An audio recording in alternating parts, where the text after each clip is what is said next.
libéral. Donc, pour une première question, est-ce que tu pourrais un peu m'expliquer en quoi consiste la course à la chefferie du Parti libéral du Québec, puis comment est-ce qu'elle va parvenir à redéfinir un peu puis à concrétiser ce qu'est le Parti libéral du Québec en 2025? Ben, premièrement, la course à la chefferie, c'est pour trouver notre prochain chef. En l'occurrence, on espère que ça va être Pablo de notre côté. De mon côté, en étant un coprésident jeune de sa campagne, ça a fait un plaisir d'assurer ces fonctions-là. Mais oui, pour redéfinir, ça va être quoi le Parti libéral du Québec en 2025, puis surtout en 2026, parce que c'est les élections l'année prochaine, puis on a besoin d'un chef fort qui sait où ce qui s'en va, puis qui a une équipe qui va être prête à gouverner en 2026. Écoute, moi je te dirais qu'il y a vraiment il y a eu un grand débat d'idées. On a 5 candidats qui sont de très grande qualité. Un grand débat d'idées de savoir qu'est-ce qui va être les priorités du parti lors de l'élection, mais aussi lorsqu'on va accéder au pouvoir l'année prochaine. Puis, tu sais, c'est vraiment un gros melting pot. Puis les militants, ils sont là pour décider qui vont élire en tant que chef. Ça va être la semaine prochaine que le vote a lieu. Donc, du 9 au 14 juin, on va pouvoir aller voter en ligne pour nos candidats préférés. Puis, le 14 lors du congrès à la chefferie, savoir en fait avec notre chef pour les prochaines années, puis pour l'élection de l'année prochaine. Super! Et donc, tu travailles avec Pablo Rodriguez.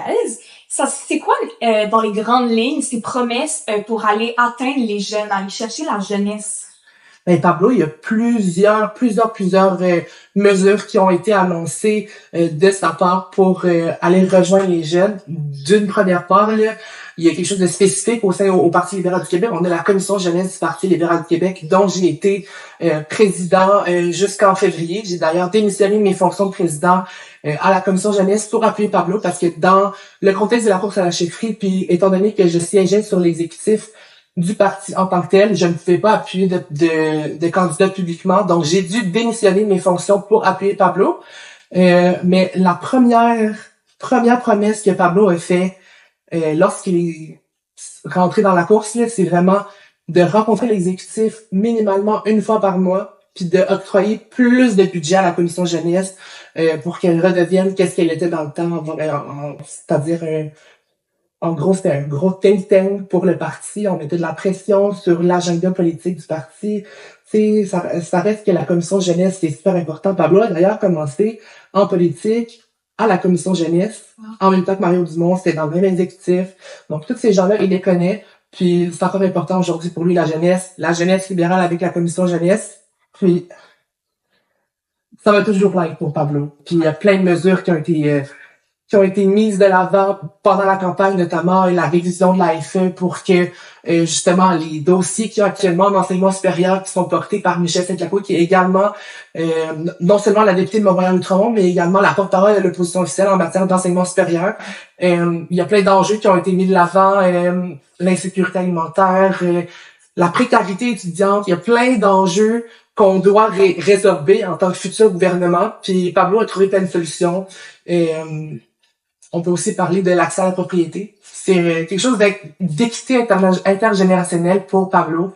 Puis ça, c'est une valeur fondamentale de notre parti parce que on le voit aujourd'hui, là, il y a personne même qui ose penser qu'avoir accès à la propriété, c'est accessible aujourd'hui. Donc, Pablo, il y a un plan pour faire en sorte que les jeunes, comme la génération d'avant, aient l'opportunité de pouvoir acheter une propriété dans les prochaines années. Donc, moi, j'ai amplement confiance à Pablo pour relever ces défis et vraiment être un allié pour la jeunesse, non seulement libérale, mais un allié de la jeunesse québécoise en général. Là, tu as parlé d'aller chercher la jeunesse, mais comment est-ce que tu penses que le Parti libéral du Québec envisage de regagner l'électorat, notamment l'électorat francophone et régional?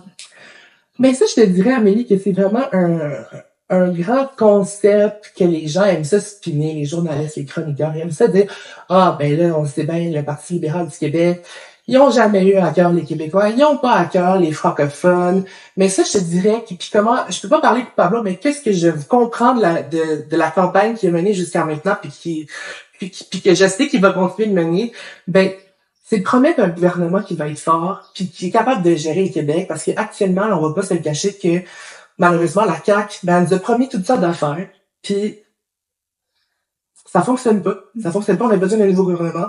Puis moi, je pense vraiment que c'est Pablo qui va être capable de régler ce défi-là avec le Parti libéral du Québec derrière lui. Qu'est-ce qui distingue, Pablo, tu dirais, du Parti libéral et des valeurs qu'il a tenues lors des dernières années? Ben, écoute, je te dirais que chaque chef de parti amène une vision différente, mais les lignes, les valeurs fondamentales, ils restent les mêmes. Au Parti libéral, on a plusieurs valeurs fondamentales. On a l'équité intergénérationnelle, comme j'ai parlé tantôt. On a l'importance de l'environnement et de la lutte au changement climatique. Ça, c'est une valeur qui a été ajoutée récemment par Dominique Anglade, notre ancienne chef. Mais on a aussi, tu sais, l'importance du Québec au sein de la Fédération canadienne. Ça, c'est quelque chose en lequel on croit vraiment. Puis, comparé aux autres partis politiques actuels, on est pas mal les seuls à croire au système actuel comparé au Parti québécois, Québec solidaire, puis même la CAQ, des fois, qui fait un peu de l'isolement, l'isolationnisme, à part pour aller prendre des bières avec les autres premiers ministres du Canada. François Legault a pas fait grand-chose dans les dernières années, puis c'est déjà presque 8 ans. Là. Ça va être 8 ans qu'il va avoir été premier ministre du Québec. On le sait, il y a une pandémie mondiale, mais ça reste que nous, au Parti libéral du Québec, on croit à la Fédération canadienne. Parler des personnes qui ont souvent tendance à croire que le Parti libéral du Québec ne met pas de l'avant les intérêts du Québec. Qu'est-ce que tu dirais à ces personnes-là pour démystifier ça? Mais moi, je te reposerais une question, Amélie, puis je te dirais, est-ce que tu penses que Robert Bourassa ne croyait pas au Québec?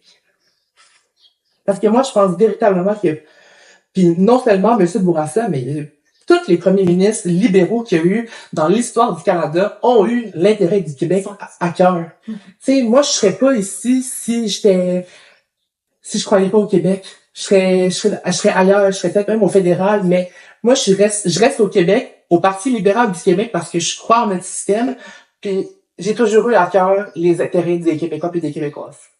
Puis t'as parlé tantôt des élections 2026.